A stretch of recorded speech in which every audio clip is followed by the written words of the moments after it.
Aksidenti i tmerrshëm në qarkoren e Shkupit, 4 të vdekur pas përplasjes së kamionit me një vetur.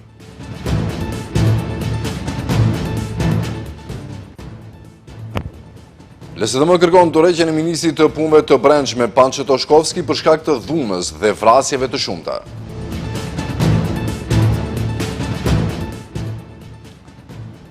Arrest shtëpiak për një grua, tetoi të çonte kokainë dhe marihuan bashkëshortit të saj në burgun e Idrizovës.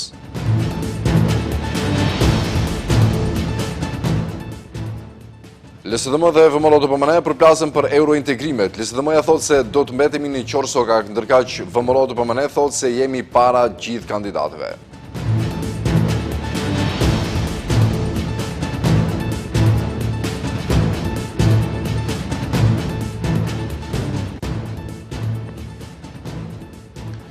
Të nderuar shikues, përshëndetje. 4 persona kanë humbur jetën në aksidentin e tmerrshëm që ndodhi në qarkoren e Shkupit para mesnate, më saktë në vendin Radishan Prishtinë Mirkoc. Aksidenti ndodhi kur një kamion që kaloi në kursinë e kundërt të rrugës përplasi veturën BMW, të cilën ishin solist i parë i operës dhe baletit Riste Velkov, djali i tij 20 vjeçar dhe 2 të rinj të tjerë të po të njëjtës moshë. Nga përplasja makina ka marrë flak. Këtu është vendi i kopshëm nga ku ndërruan jetë 4 persona për shkak se një kamion të cilin po e drejtonte një person i shtyrë në moshë, goditi bankinën mbrojtëse dhe kaloi në kursi të kundërt duke u përplasur për një automjet BMW i cili kishte 4 pasagjerë. Nga goditjet e fuqishme, automjetet morën flak dhe vetura u doq plotësisht. Mbrëm kjo rrugë ka qenë e bllokuar për disa orë, ndërsa sot komunikacioni po lëviz me tempo të ngadalt. I vetmi person që ka mbetur gjallë nga ky aksident është shoferi i kamionit 76 vjeçari me inicialet BB. Pas dokumentimit të rastit, MVB njofton se do të pasojë padia përkatëse. Policia bën me dije se nga persona që kanë qenë në veturë dhe kanë ndërruar jetë, njëri mbetet ende i paidentifikueshëm. Od dobijeните повреди на местото на несреќата починал возачот РВ и сопатниците од неговото возило, 20-годишниот АВ и 20-годишниот ПМ од Скопје и уште едно лице чиј идентитет за сега е непознат. Лекарот итна медицинска помош констатирал смрт, а по наредба на јавен обвинител телата се предадени за обдукција.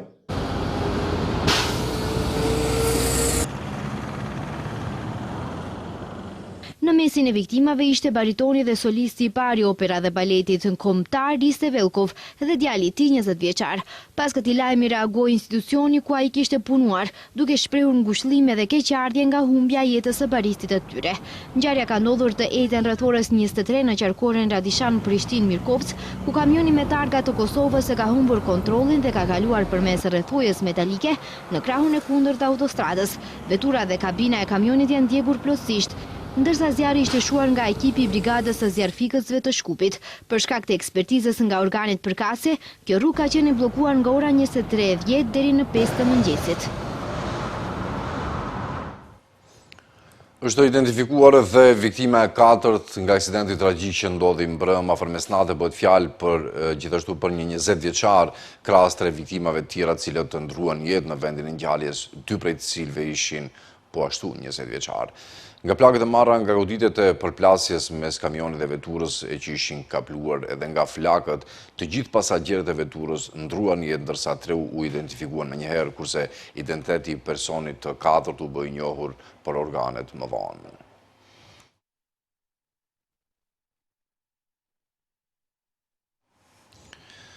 Vazhdojmë të me temat të tjera. LSDM kërkon përgjegjësi dhe dorëheqjet ministrit të punëve të brendshme Panço Toshkovskit për shkak të dhunës dhe vrasjeve të shumta që kanë ndodhur kohëve të fundit. Kaja Shukova nga kjo parti thotë se shteti nuk është i sigurt, institucionet nuk janë funksionale dhe qytetarët janë lënë vetëm. Pas kaq shumë viktimash, vrasjesh, dhunës dhe kolapsit të plotë të sistemit të sigurisë, lind një pyetje. Çfarë tjetër duhet të ndodhë që Panço Toshkovski të japë përgjegjësi morale dhe të japë dorëheqje? Kështu pyesin nga LSDM-ja opozitare, të cilët kërkojnë përgjegjësi dhe dorëheqje të ministrit të punëve të brendshme, Panço Toshkovskit. Dhe ka nema moral. Sistem. Se nuk ka moral, se nuk ka sistem. Qytetarët këtë ka kohë që e din, por viktimat po bëhen shumë. Shumë jetë njerëzore janë humbur, shumë familje janë shkatëruar, shumë tragjedi janë konfirmim se Ministria e Brendshme nuk po funksionon, as si parandalim dhe as si mbrojtje. Kaja Shukova nga LSDM përmendi 37 vjeçaren e vrarë nga Shkupi, rastet e shtuara të dhunës në familje, gruan që u hodh nga balkoni me vajzën e saj si pasojë e dhunës në familje, vrasësin serik nga Staro na Goriçani, tragjedi në diskotekën Puls në Koçan, 5 tonë drogë që kaluan kufirin e raste të tjera. Po posljednjите 2 godini, Kjo është dëshmi e kolapsit të plotë të sistemit të sigurisë. Sistemi është vënë në funksion të mbrojtjes së qeverisë, në vend të qytetarëve. Përgjegjësia bie drejt për drejt mbi ministrin Panço Toshkovski. Policia është partizuar me ndryshimin në ligjin për Ministrinë e Brendshme dhe është shndërruar në një instrument për mbrojtjen e grupit kriminal VMRO-s.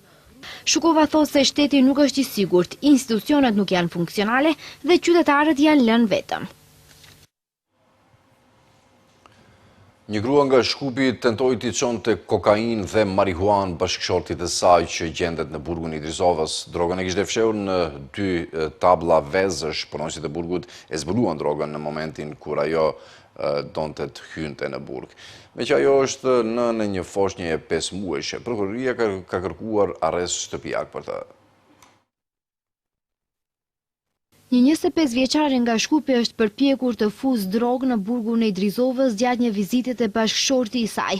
Drogën e llojit kokainë dhe marihuana ajo i kishte fshehur në 2 tabla me vezë. Prokuroria Themelore Publike e Shkupit informoi se ka nxjerrë urdhër për zhvillimin e procedurës hetimore kundër një 25 vjeçareje të dyshuar për prodhim dhe shpërndarje të paautorizuar të drogave narkotike, substancave psikotrope dhe prekursorëve sipas nenit 215 paragrafi 1 të Kodit Penal.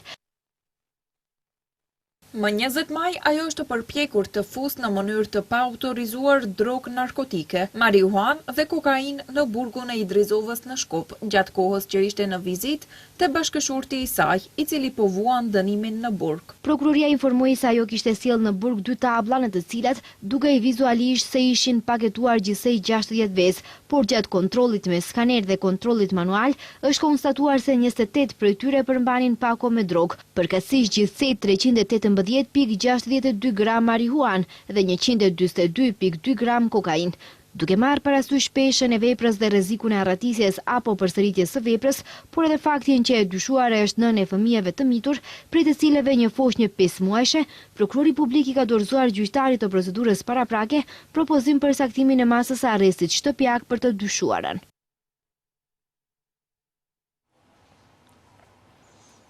Zëvendësi i LSDM-s Bogdanka Kuzeska ka deklaruar se Maqedonia e Veriut ndodhet përballë një momenti shumë të rëndësishëm për të ardhmen e saj, në një periudhë kur Bashkimi Evropian ka rihapur procesin e zgjerimit si prioritet të lartë gjeostrategjik.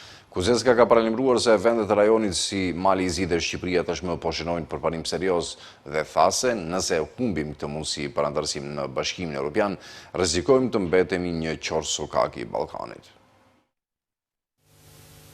Zëdhënësja e LSDM-s, Bogdanka Kuzeska, ka deklaruar se Maqedonia ndodhet përballë një momenti shumë të rëndësishëm për të ardhmen e saj, në një periudhë kur Bashkimi Evropian ka rihapur procesin e zgjerimit si prioritet të lartë gjeostrategjik. Kuzeska ka paralajmëruar se vendet e rajonit si Mali i Zi dhe Shqipëria tashmë po shënojnë përparim serioz dhe tha se nëse e humbim këtë mundësi për antarësimin në BE, rrezikojmë të mbetemi një qorësokak i Ballkanit.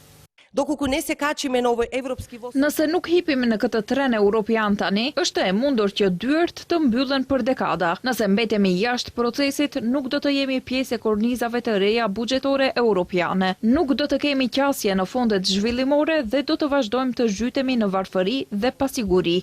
Kuzeska njoftoi se kryetari i LSDM-s Venko Filipçe i ka bërë thirrje kryeministrit Hristijan Mickoski për përgjegjësi shtetërore, me qëllim që së bashku t'i votojnë ndryshimet kushtetuese dhe se janë të gatshëm ta ndajnë plotësisht përgjegjësinë për këtë proces. Ndërkaq, Bojan Stojanovski, deputet i VMRO DPMN-s, theksoi se Maqedonia e Veriut është më e avancuara në agjendën reformuese, me shumën më të madhe të mjeteve të ndara nga Bashkimi Evropian në vlerë prej 65.7 milion eurosh. Sekoja iznesena teza na Filipçe. Çdo tezë e paraqitur nga Venko Filipçe po shembet si një kështjell letre. Çdo gënjeshtër e Filipçes po shpërthen si flusk sapuni. Maqedonia do të jetë lider në përmbushjen e agjendës reformuese dhe me këtë do të shfryzohen edhe mjetet që janë paraparë sipas planit të rritjes. Stojanovski tha se Maqedonia deri në muajin qershor do ta dyfishojë shumën dhe përsëri do të jetë e para në përmbushjen e agjendës reformuese. Kryetari i Kuvendit Afrim Gashi, në kuadër të vizitës zyrtare në Vatikan, ka zhvilluar takim me Papa Leonin në 16 e njoftoi se gjatë takimit i ka përcjell urimet Papës me rastin e përvjetorit të zgjedhjes së tij, ndërsa në fokus të bisedës kanë qenë dialogu, mirëkuptimi dhe ndërtimi i urave të bashkëpunimit mes popujve dhe kulturave.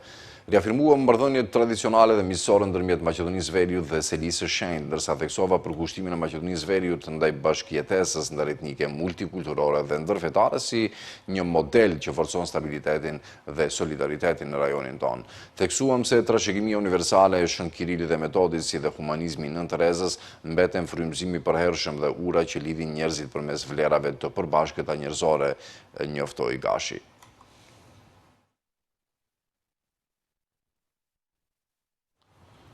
Autoritetet kanë konstatuar parregullsi në disa qendra blerjeje për fruta dhe perime. Parregullsitë janë konstatuar në pjesën e rregullimit të marrëdhënieve kontraktuale. Komisioni për vendime për kundërvajtje u ka bërë thirrje pjesëmarrësve në zinxhirin e furnizimit bujqësor që tu përmbahen ligjeve. Komisioni për vendime për kundërvajtje në kuadër të kompetencave të tij ligjore sipas ligjit për ndalimin e praktikave të padrejta tregtare në zinxhirin e furnizimit të produkteve bujqësore dhe ushqimore, inspektoi disa qendra blerjeje që blejnë fruta dhe perime nga fermer individual dhe persona juridik. Gjatë inspektimeve, komisioni gjeti disa parregullsi dhe veprime në kundërshtim me dispozitat e ligjit, veçanërisht në fushën e rregullimit të marrëdhënieve kontraktuale midis blerësve dhe furnizuesve të produkteve bujqësore dhe ushqimore. Ndër parregullsitë e identifikuara janë mungesa e kontratave të shkruara të blerjes, përdorimi i kontratave që nuk përmbajnë elementet e detyrueshëm të parashikuar nga ligji, mos respektimi i dispozitave kontraktuale me detyrimet ligjore. Komisioni do të vazhdojë me mbikëqyrje aktive në përputhje me kompetencat e tij ligjore dhe do të merren sanksione të përshtatshme kundër subjekteve ku identifikohen parregullsi. Në të njëjtën kohë, komisioni u bën thirrje të gjithë pjesëmarrësve në zinxhirin e furnizimit bujqësor dhe ushqimor që të zbatojnë vazhdimisht dispozitat ligjore, me qëllim sigurimin e marrëdhënieve të drejta, transparente dhe të barabarta biznesi, si dhe mbrojtjen e fermerëve dhe furnizuesve të tjerë nga praktikat e padrejta tregtare. Ministria e Mjedisit Jetësor dhe Planifikimit Hapësinor nënshkroi memorandum bashkëpunimi me kopshtet zoologjike të Shkupit dhe Manastirit. Memorandumi nënshkruan në ditën ndërkombëtare të biodiversitetit, pa cilin nuk ka të ardhme as për natyrën, as për njerëzimin. Ministri i Mjedisit Mohamed Hoxha tha se mbrojtja e planetit fillon nga obori i ynë.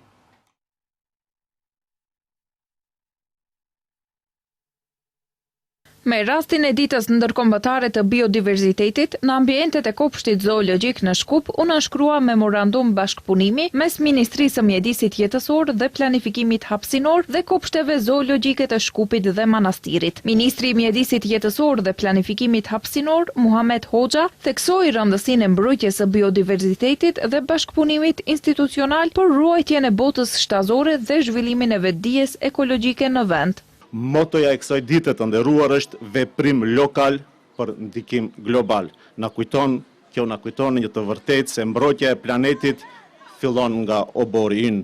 Prandaj të nderuar, sot dua të ndaj 3 mesazhe kyçe për veprimin ton lokal. Së pari, po ndërtojmë partneritete të forta. Nënshkrimi i sotëm i memorandumit për bashkëpunim ndërmjet Ministrisë së Ambientit Jetësor dhe Planifikimit Hapësinor dhe kopshtit zoologjik të Shkupit dhe kopshtit zoologjik të Manastirit është një shembull i vërtet i kësaj. Qëllimi ynë është i qartë. Duam të transformojmë këto institucione në qendra moderne evropiane. qendra që para se gjithash do të kujdesen për mirëqenjen e kafshëve, mbrojtjen e botës së egër dhe edukimin e të rinjve. Ndërka që drejtoresha e kopshtit zoologjik në Shkop, Katerina Dangeva Kostova, tha se biodiverziteti është themeli i jetës në tokë dhe se pa të nuk ka të ardhme të qëndrueshme as për natyrën dhe as për njerëzimin. Ajo thot se të gjithë ne, por veçanërisht brezat e rinj sot, kemi rolin më të rëndësishëm për të vazhduar kujdesin për natyrën me energji, njohuri dhe përgjegjësi të re. Sot jemi mbledhur në mjedisin e bukur të kopshtit zoologjik në zemër të Shkupit për të nxjerrë në parë rëndësinë e ruajtjes së biodiversitetit dhe rolin që secili prej nesh ka në këtë mision. Biodiversiteti është themeli i jetës në tokë, ai mbështet rehatinë e ekosistemeve dhe siguron ajër, ujë dhe ushqim të pastër. Pa të nuk ka të ardhme të qëndrueshme as për natyrën dhe as për njerëzimin.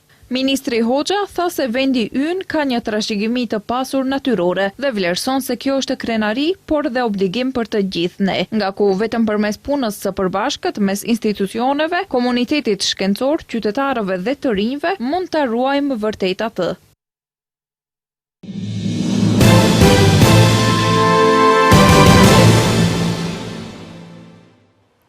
Është më teme lajmet, Komisioni Qendror i Zgjedhjeve i Kosovës përmes një mbledhje elektronike ka certifikuar listën e votuesve për zgjedhjet e parakohshme për Kuvendin e Kosovës, cilat do të mbahen më 7 qershor 2026. Sipas dhënave nga kjo listë, numri i shtetasëve të Kosovës me drejt vote në këtë proces zgjedhor është 2.092.174 votues, ndërsa kjo listë përmban 15.884 votues më shumë se në zgjedhjet e parakohshme për Kuvend, të cilat u mbajtën më 28 tetor të vitit 2025. Procesi zgjedhor brenda vendit do zhvillohet në 949 qendra votimi, megjithëse 2550 vend votime, për cilave 911 qendra me 2498 vend votime për votimin e rregullt dhe 38 qendra nga një për çdo komunë me 52 vend votime për të mundësuar votimin me kusht. Ndërkaq, procesi zgjedhor jashtë vendit përveç votimit me postë do të organizohet në 30 përfaqësi diplomatike, për cilave 17 ambasada dhe 13 konsulata, megjithëse 47 vend votime ku votimi fizik në këto përfaqësi do të zhvillohet më 6 qershor të këtij viti.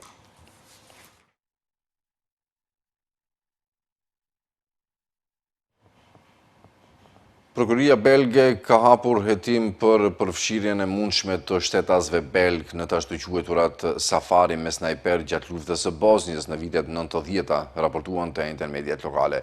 Prokurorët thanë se kanë hapur hetim bazuar në informacionet e raportuara në media, por refuzuan të japin më shumë detaje. Hetimi i Prokurorisë Federale vjen pas një hetimi të nisur nga prokurorët në Milano të Italisë në nëntor të vitit kaluar, lidhur me pretendime se shtetas të huaj kishin udhëtuar në Sarajev, pranë Sarajevën e rrethuar qytetin e Bosnjë-Hercegovinës dhe kishin paguar shuma të mëdha parash për të qelluar civil gjatë konfliktit. Pretendimet dolën pas hulumtimit të gazetarit dhe autorit italian Ezio Gavazzeni, sipas cilit pjesëmarrës nga disa vende përfshirë Belgjikën, Francën, Gjermaninë dhe Italinë mund të kenë marrë pjesë në këto aktivitete. Individët dyshohet se kanë paguar deri në 100.000 euro ose më shumë për të marrë pjesë në të shtënat ndaj civilëve në Sarajev.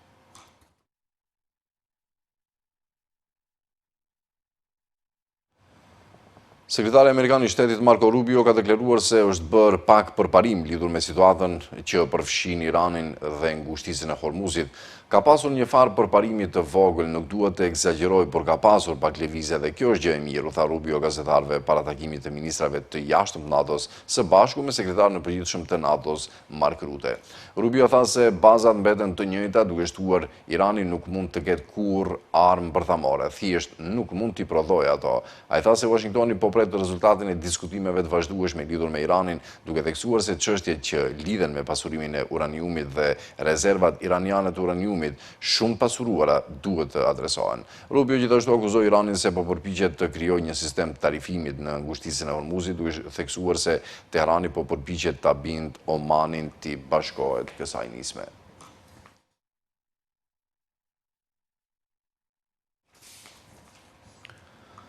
Autoritetet saudite po vendosin dron, inteligjencë artificiale dhe teknologji të avancuara mbi qyrje gjatë sezonit Haxhit 2026 për të monitoruar turmat, për të zbuluar shkelet dhe për të parandaluar hyrjen e paautorizuar në vendet e shenjta. Gazeta saudite Okaz tha se teknologjitë janë pjesë e një sistemi të integruar sigurie dhe organizimi që synon të sigurojë sigurinë e miliona peregrinëve që haxhilerëve që mblidhen çdo vit në vendet e shenjta.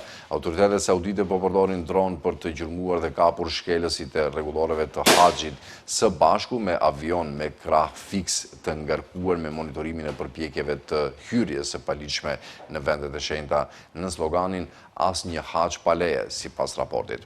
Sistemi gjithashtu përfshin rrjete mbikëqyrje inteligjente, kamera me rezolucion të lartë dhe pajisje imazherie termike.